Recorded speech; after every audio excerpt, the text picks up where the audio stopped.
Now, we all thought the Mountain Men crew was just one big rugged family, right? No. For years, Tom kept his lips sealed. But something changed. So don't blink, don't scroll, and whatever you do, do not click away. Stay with me. This is one you're not going to want to miss. Number 5. Eustace Conway. In the beginning, there was mutual admiration. When the show debuted back in 2012, audiences were introduced to a cast that looked more like living legends than television personalities. Tom Orr, then already well into his 70s, was calm, patient, and humble. A man who had spent decades living off the grid with his wife in the Yacht Valley of Montana. Eustace, on the other hand, was passionate, outspoken, and often philosophical. He ran Turtle Island Preserve, a kind of living museum where he taught people how to live primitively. Viewers were drawn to the contrast. Tom had the demeanor of a quiet woodsman, while Eustace had the energy of a fiery preacher. And yet, there was a sense that these two respected one another, that behind the cameras they understood what the other stood for. Could it have been genuine camaraderie? In those early seasons, Tom admired Eustace's boldness. He found inspiration in Eustace's determination to pass down skills that most of the world had forgotten. Eustace, in turn, seemed to value Tom's no-frills approach to wilderness life. But as time wore on, and as the show gained popularity, subtle cracks began to form in that picture of mutual respect. While Tom quietly lived his values, never boasting, never seeking the spotlight, Eustace began to seem different, louder, more concerned with money, more theatrical. And, as it turns out, that shift wasn't just visible to viewers. It was deeply felt by Tom. One of the first things that gave Tom pause was Eustace's growing obsession with money. Fans noticed it too. While Tom made do with what he had, even crafting his own tools and clothing, Eustace began to bring up financial pressures in nearly every episode. And this struck Tom as odd. Wasn't this the same man who preached about simplicity and living off the land? Wasn't the whole point to reject the rat race, not complain about not keeping up with it? Tom never said much on camera, but behind the scenes, those contradictions started to bother him. Then came the legal troubles. In 2012, authorities from Watauga County paid a visit to Turtle Island Preserve after receiving anonymous complaints. What they found were buildings constructed without permits, without running water, and in clear violation of state codes. Now, many would argue that a man like Eustace, who had always rejected bureaucracy, might have seen these inspections as an intrusion. And sure enough, instead of working with officials to bring things up to code, Eustace pushed back. Hard. He fought the system tooth and nail, but this wasn't just some harmless misunderstanding about building codes. It led to the shutdown of his beloved preserve. And to Tom, that was a red flag. Tom believed in cooperation. In Montana, he had always gotten along with neighbors and local officials alike. He never sought out conflict, especially not over principles that could have been negotiated. So, to see Eustace take such an aggressive stance, refusing to compromise, refusing to work things out, made Tom question whether his old friend truly lived by the values he claimed to represent. Things only got worse. Eustace began clashing with his neighbors. One especially troubling episode involved a dispute with Margaret Palms, who claimed that Eustace had trespassed on her property and even tied her gate shut during an argument. She told reporters, "He just kind of went nuts." It wasn't just a case of a man defending his land anymore. It looked more like someone who had lost his ability to coexist peacefully. Tom, who had always taken pride in being a good neighbor, that was unsettling. And then there were the safety issues at Eustace's survival school. On more than one occasion, Turtle Island Preserve was cited for unsafe conditions. In one horrifying incident, a guest was struck in the eye with a rock during a slingshot demonstration and suffered partial blindness. Rather than acknowledge the dangers or make meaningful changes, Eustace doubled down. He refused to take responsibility, and once again, Tom found himself questioning everything. As far as Tom could see, the Eustace who once championed simplicity and community had become a man increasingly focused on publicity, performance, and pushing back against anyone who didn't see the world his way. And perhaps the most painful example of this came with the passing of Preston Roberts, Eustace's close friend and longtime collaborator. Preston had been a fixture at Turtle Island, helping Eustace with countless projects and sharing his dream of teaching others. But when Preston died from liver cancer, the show barely mentioned it. Viewers were confused. Why wouldn't the program honor someone so beloved? And why didn't Eustace fight to give Preston the tribute he deserved? Tom couldn't understand it. If their friendship had been as deep as it seemed, why not stand up and say something?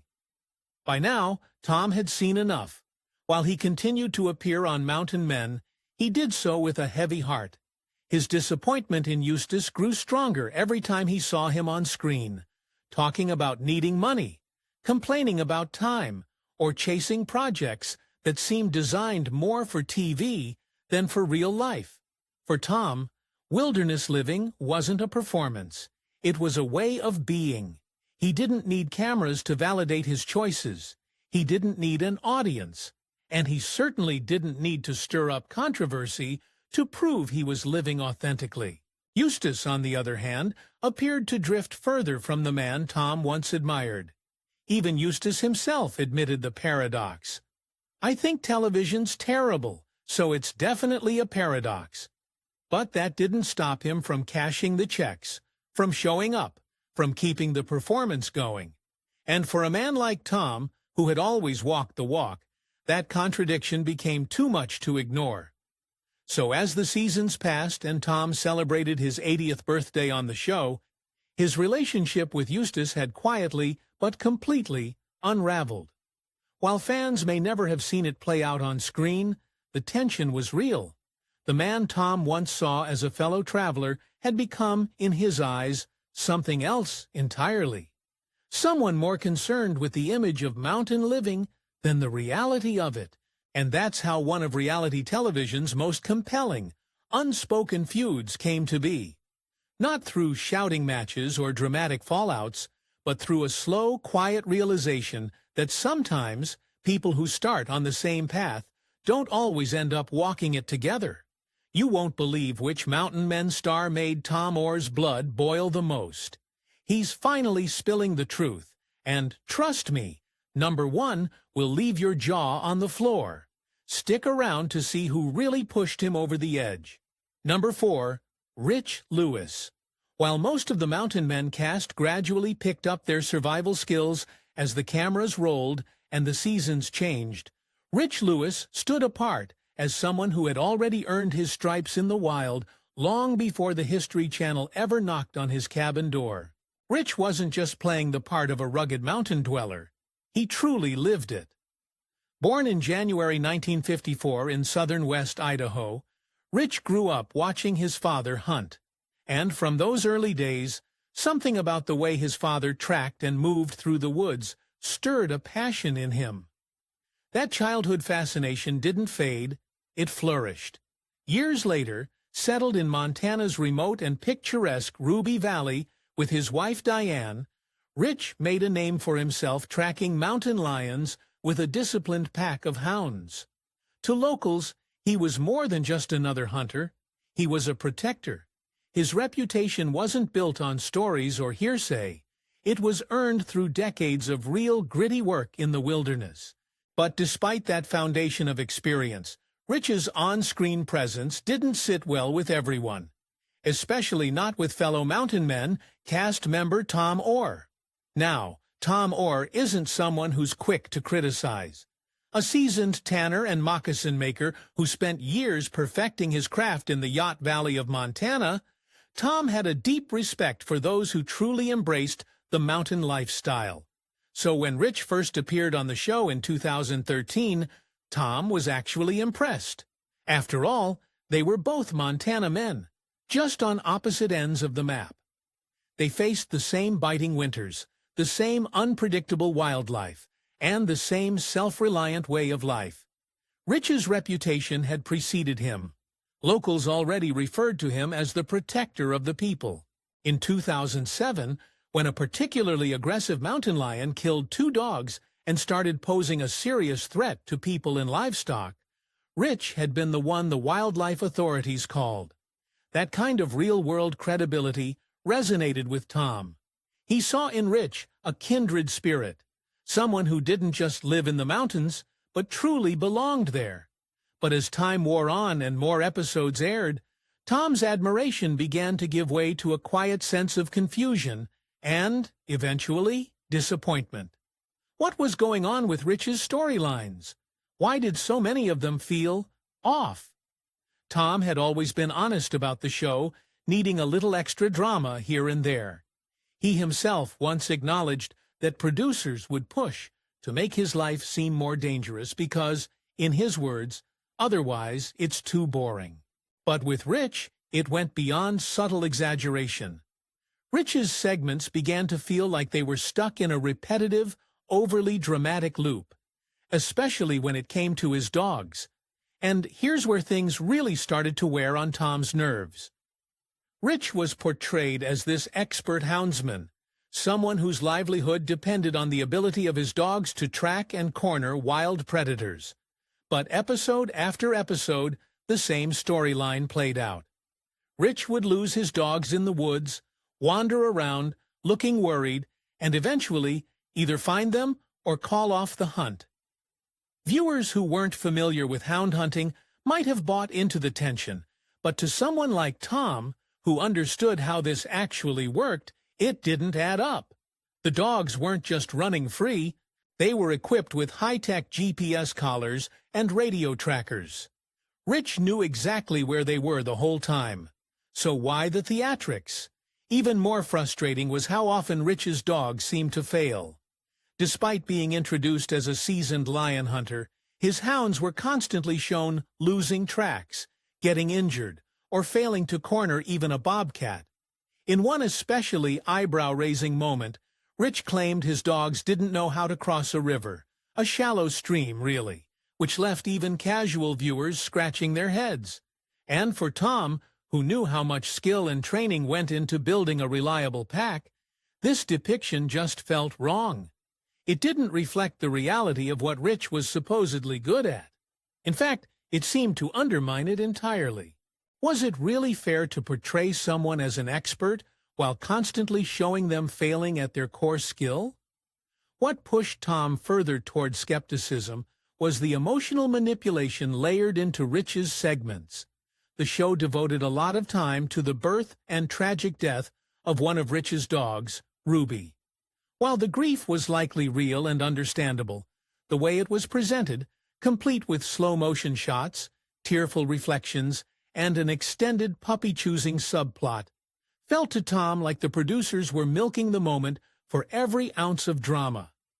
Was this about real life, or just another attempt at tug at viewers' heartstrings? Tom Orr has always been the quiet one, but not today. He's naming names, and some of the people on this list will seriously shock you. Want to know who he truly couldn't stand? Wait till you hear who's at number 1. Number 3, Jason Hawk. When Jason Hawk first appeared on Mountain Men in 2016 during its 5th season, many longtime fans of the show didn't quite know what to make of him. Here was this heavily tattooed man wielding blacksmith tools like an artist with a paintbrush, stepping into a world that had, up until that point, been dominated by more rugged, understated survivalists. His look was striking, bearded, inked, and intense, and his skill set even more so. As a master blacksmith with more than 2 decades of experience under his belt, Jason brought something different to the show. And yet that difference, as intriguing as it was to some viewers, raised more than a few eyebrows behind the scenes, particularly with Mountain Men veteran Tom Orr. You see, Tom Orr wasn't just another personality on a wilderness reality show. He was the real deal, a leather tanner, trapper, and true Blue Mountain men who had been living off the grid in Montana's unforgiving wilderness long before television ever came knocking. So, when Jason arrived with his polished skill set and compelling backstory, Tom couldn't help but wonder, was this guy really cut from the same cloth, or was he just a bit too camera-ready? Jason's journey to the Mountain Men cast was anything but conventional. He was born in Colorado and grew up learning survival basics from his father and grandfather. By age 15, he was already a licensed hunter. He earned a 5th-degree black belt in martial arts and, interestingly enough, worked for a time as an executive chef in Colorado. Now, that alone might make someone pause. How does one go from culinary arts to forging knives in the middle of the desert? That's the thing. Jason's life had layers. After the sudden passing of his father, he pivoted away from restaurants and toured his passion for bladesmithing, eventually founding Outlaw Forge Works. This transformation caught the eye of History Channel producers who were by then seeking fresh faces and new narratives to spice up their successful reality series. Jason quickly became a fan favorite. His blacksmithing segments were mesmerizing to watch, and his homesteading life with his wife Mary and daughter River in the Sonoran Desert offered a compelling twist to the traditional Mountain Men format. Eventually, the family moved to Arkansas, where Jason continued to live off-grid and forge a life of self-sufficiency. To many viewers, he represented a rare balance of old-world craftsmanship and modern resilience. But behind the cameras, the dynamic wasn't all smooth sailing. Tom Orr, who had built his reputation on decades of genuine hardship and wilderness know-how, reportedly had mixed feelings about Jason from the get-go. According to those familiar with the situation, Tom appreciated skill when he saw it, but he couldn't ignore the red flags. For one, Jason's wide-ranging background, from martial artist to chef to blacksmith, seemed a little too convenient for reality TV. Was this really a man who had dedicated his life to mountain living? Or was this someone who had shaped his narrative to fit a television script? Tom didn't just question Jason's resume. He questioned the way the show portrayed him. Mountain Men had always been about raw, unfiltered survival, but Jason's segments often looked a bit too curated. Scenes of him forging axes in the comfort of his workshop didn't quite match the life-and-death stakes that Tom faced regularly in Montana's harsh winters. Tom had endured everything, from wild animal encounters to brutal snowstorms and food shortages. Meanwhile, Jason seemed to operate in a world where survival looked a lot more like art than necessity. And then there was the matter of age and experience. There was some confusion around Jason's birth year, with some sources suggesting he was born in 1962, which would put him much closer in age to Tom, but other sources pegged him at much younger. That inconsistency didn't sit right with Tom. In his eyes, you earned your stripes out there, not through vague timelines or dramatic retellings. And when someone's history started to feel fuzzy, it raised questions about how much of their wilderness lifestyle was real and how much was performative. Tom also grew uneasy watching Jason's role on the show expand. He reportedly noticed that as Jason's popularity surged, so did his screen time. Suddenly, Jason was being promoted as a seasoned guide and educator, someone teaching viewers the ins and outs of wilderness survival and homesteading. To Tom, that felt off. How could someone with just a few years of off-grid living under their belt be positioned as an expert, especially when folks like him had been walking the walk for decades? The tension didn't boil over publicly, but it quietly simmered behind the scenes. Tom, a man of quiet pride and authenticity, felt the show was drifting away from its original roots. Mountain Men was becoming more polished, more entertainment-driven, and in Jason, he saw a symbol of that shift. Not that Jason was to blame. He was doing what he did best. But for Tom, who had sacrificed comfort and recognition for the purity of a wildlife, it all felt like a betrayal of what the show once stood for. Number 2. Morgan Beasley.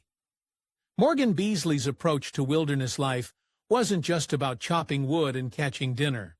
No, it was something far more intense, almost philosophical in its extremity.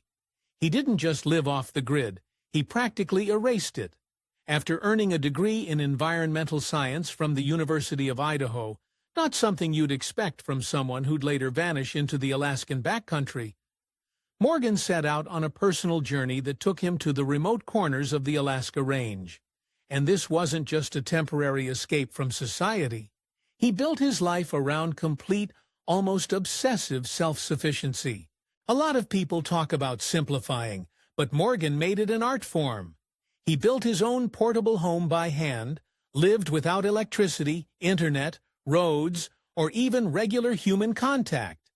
At one point, he hiked over 275 miles, on foot, across one of the most unforgiving landscapes in the U.S., just to reach his own property. No guides, no shortcuts, just him, the mountains, and his mission. And while most survivalists boast a laundry list of past jobs that paint them as jack-of-all-trades, Morgan's resume genuinely backed up his off-the-grid expertise. He'd worked in everything from cabinetry to fish processing to guiding horseback expeditions. That experience, plus his time as a wrangler in sheep hunting camps, gave him a deep, hard-earned relationship with both the land and the animals that roam it. He wasn't just surviving, he was thriving, at least by his own definition. But here's the big question. How do you coexist on a show with other wilderness experts when your idea of wilderness living veers into the realm of philosophical extremism? That was the crux of the quiet tension between Morgan Beasley and Tom Orr. Tom, a beloved fan favorite, came from a different school of thought. For Tom, the wilderness wasn't just a backdrop for some existential odyssey, it was home. It was a place where old traditions lived on, where a man could trap, tan hides, and build a meaningful, sustainable life without cutting himself off completely from the world. His life in Montana's Yakov Valley reflected that. A well-built cabin, a network of friends and neighbor, and a lifestyle that balanced hardship with comfort. So when Morgan came barreling in with his high-stakes living philosophy, where every day was potentially life or death, where comfort was a sign of weakness, Tom couldn't help but raise an eyebrow. Sure, he respected Morgan's grit. Who wouldn't? But Tom also believed there was a difference between being brave and being reckless. Was it really necessary to hike across the Alaska Range with barely enough supplies just to prove a point? Was living 165 miles from the nearest town with no backup truly admirable, or just a stubborn defiance of common sense? Tom, like many of the show's viewers, saw the red flags. He believed in living close to nature, yes, but also in managing its resources with care.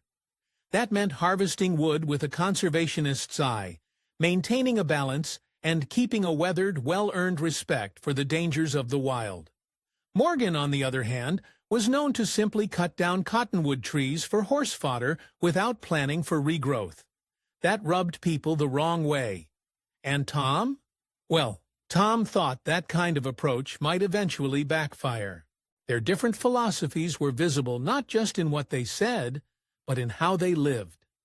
One scene, which left a strong impression, showed Morgan battling brutal 50-mile-per-hour winds that tore at the roof of his shelter and threatened his entire food supply. Tom watched, not in glee, but with concern. Why put yourself through that kind of ordeal when there were safer, smarter ways to build a life in the wilderness? And that was the heart of their clash. It wasn't personal animosity. It was philosophical. Tom believed wilderness skills should lead to a balanced, sustainable existence, one that still included friendships, community, and comfort when earned. Morgan? He seemed to see those very things as the enemy. For him, every day was a test. Every hardship was a badge of honor. Isolation wasn't a side effect. It was the goal. Even their relationship with the camera crew and the show itself underscored their differences. Tom took it all in stride, accepting that some dramatization was part of reality TV. Morgan, meanwhile, seemed to blur the lines between the show and real life, injecting real danger into his day-to-day, even when safer options were available. Like when he decided to cross icy rivers with nothing more than a 4-pound inflatable raft. Was that determination, or a form of wilderness theater? Tom didn't say it outright, but one had to wonder, was Morgan living the way he did because he believed in it, or because he wanted to be seen doing it? And then there was the irony. After all those years rejecting the system, Morgan became a licensed bush pilot. The same man who once refused any mechanical support for his treks eventually took to the skies in a plane. Even Tom had to shake his head at that. Had Morgan evolved, or had reality simply caught up to him? When Morgan and his partner, Margaret Stern, left the show after Season 8, it didn't come with fireworks or controversy, just a quiet closing of a chapter. And in Tom's eyes, it didn't change much. He continued to tip his hat to Morgan's authenticity, because for all the disagreements, there was no denying Morgan lived what he preached. But Tom also remained firm in his belief that survival shouldn't mean constant suffering, that life in the wild could and should be hard, but never needlessly punishing. So in the end, their paths diverged, not because one was right and the other wrong, but because they simply saw the wilderness through very different lenses. One saw it as a test of isolation and limits, the other as a place to live fully, and maybe even comfortably with nature. Two mountain men, two philosophies, one deep and unspoken divide. We always thought the mountain men were one big happy family, but Tom just shattered that image. Don't blink, because it only gets crazier as the list goes on. Number 1. Kyle Bell. When Kyle Bell and his young son Ben stepped onto the screen during Season 3 of Mountain Men back in 2014, they immediately caught the attention of viewers with their rustic charm and touching father-son dynamic. According to the History Channel, Kyle was introduced as a man teaching his son the dying ways of the mountain man lifestyle. It sounded romantic, didn't it? A father passing down the sacred knowledge of survival in the wild to his son. What could be more heartfelt? Their segments often showed them tending to bison herds or breaking wild horses under the fierce New Mexican sun.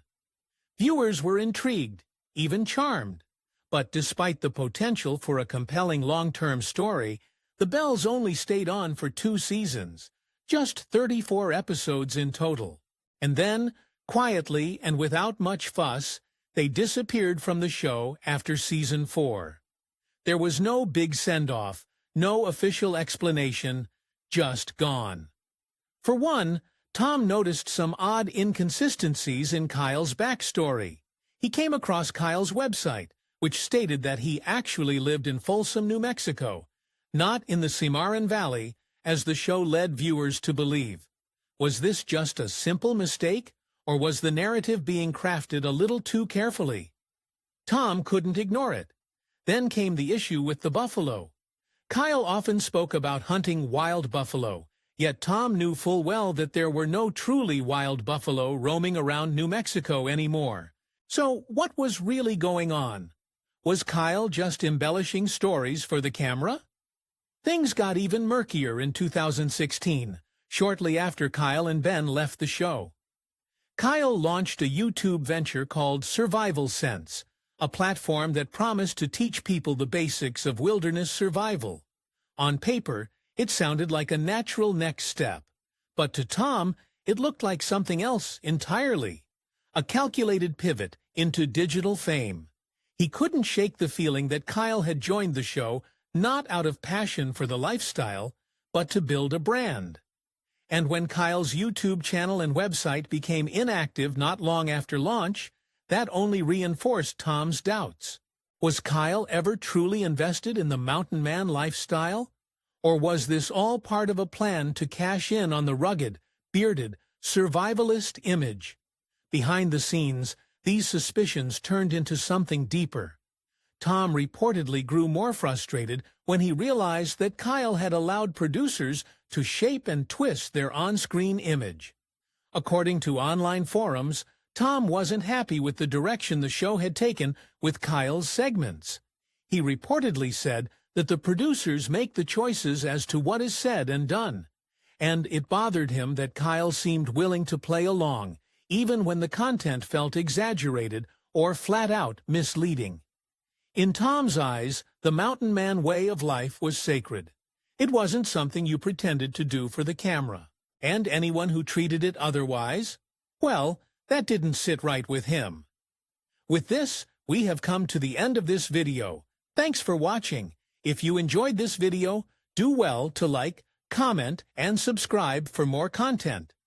To enjoy more thrilling stories, click now on the following video that pops up on your screen.